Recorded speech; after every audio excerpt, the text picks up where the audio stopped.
The National Fire Protection Association 70, also known as the National Electrical Code, defines accessible as capable of being reached, approached, or entered safely and conveniently.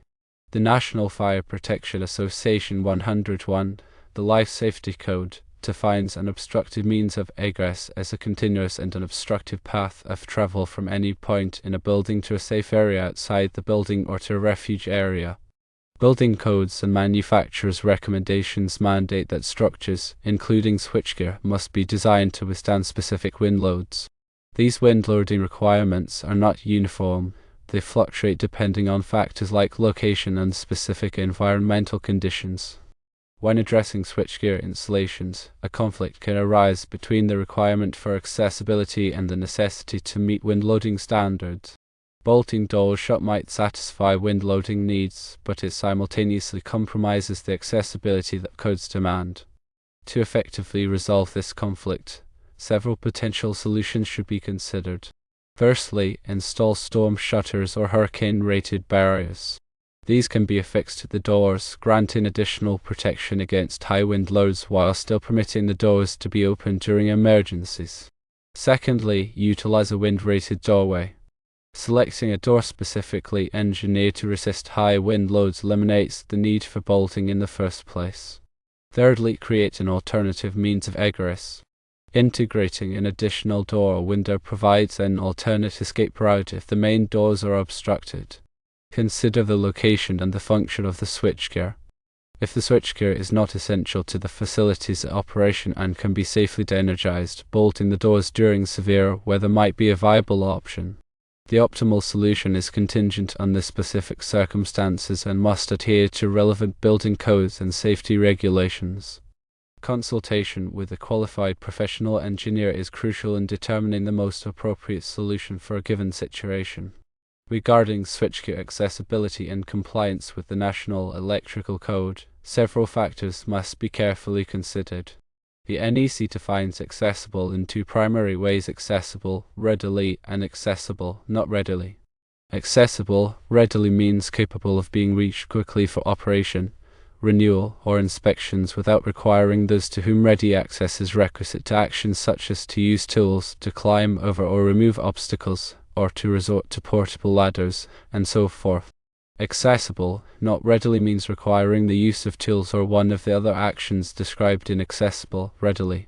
Switchgear often contains energized parts that necessitate restricted access for safety reasons.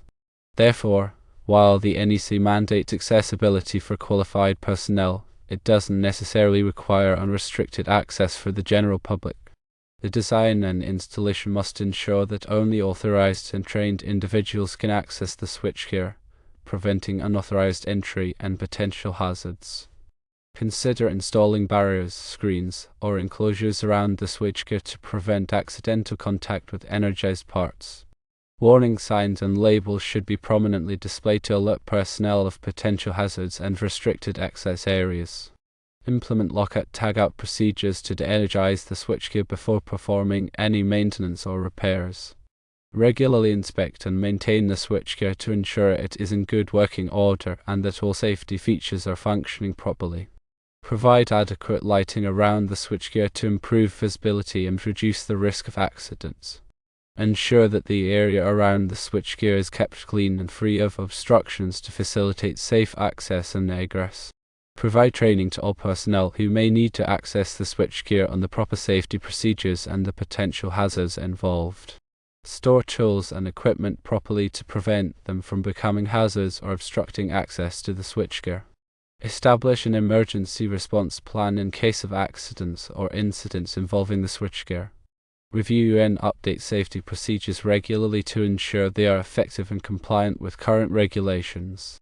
The Life Safety Code emphasizes the importance of maintaining a clear and unobstructed path of egress from any point within a building to a safe area outside.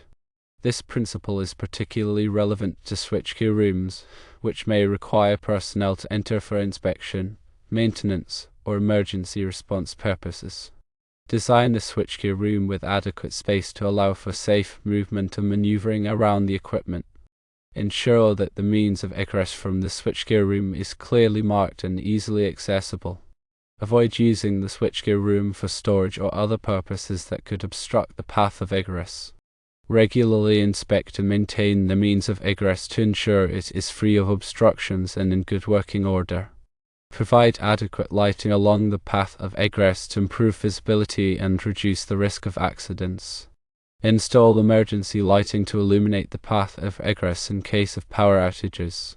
Ensure that all doors leading from the switchgear room are easily opened from the inside without the use of tools or keys. Provide clear signage indicating the direction of egress from the switchgear room. Conduct regular drills to familiarize personnel with the means of egress and emergency procedures. Coordinate with local fire and emergency services to ensure that they are familiar with the layout of the switchgear room and the means of egress. Adherence to wind loading requirements for switchgear is paramount to ensure the structural integrity and operational reliability of the equipment during high wind events. Wind loading requirements are typically specified in building codes and engineering standards such as SS7, minimum design loads and associated criteria for buildings and other structures.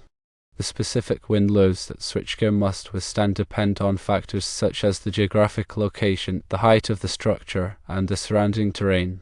Consult with a qualified structural engineer to determine the appropriate wind loads for the specific installation.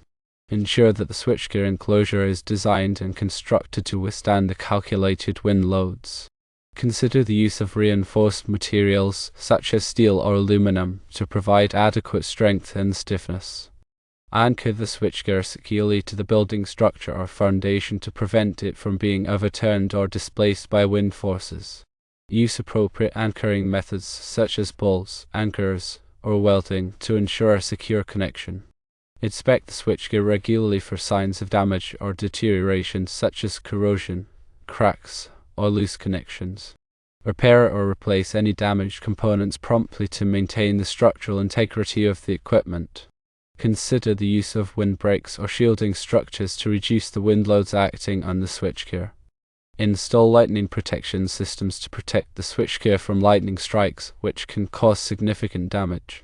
Develop and implement a maintenance plan to ensure that the switchgear is properly maintained and protected from the effects of wind and weather.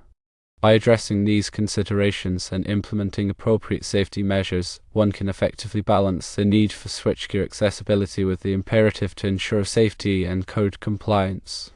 When selecting and implementing solutions to balance accessibility with wind loading, it's crucial to consider several factors to ensure the chosen approach is effective, safe, and compliant with relevant codes and regulations.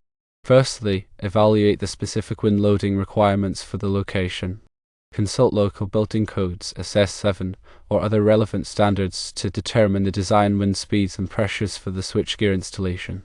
This evaluation should consider factors such as the geographic location, exposure category, and importance factor. Secondly, assess the accessibility needs of the switchgear. Determine who needs access to the switchgear, how frequently access is required, and the purpose of the access, such as routine maintenance, emergency repairs, or inspections.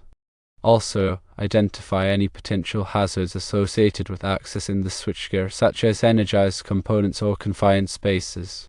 Thirdly, consider the available space and layout of the switchgear room. Evaluate the available space around the switchgear to determine the feasibility of different solutions, such as installing storm shutters, wind-rated doors, or alternative means of egress.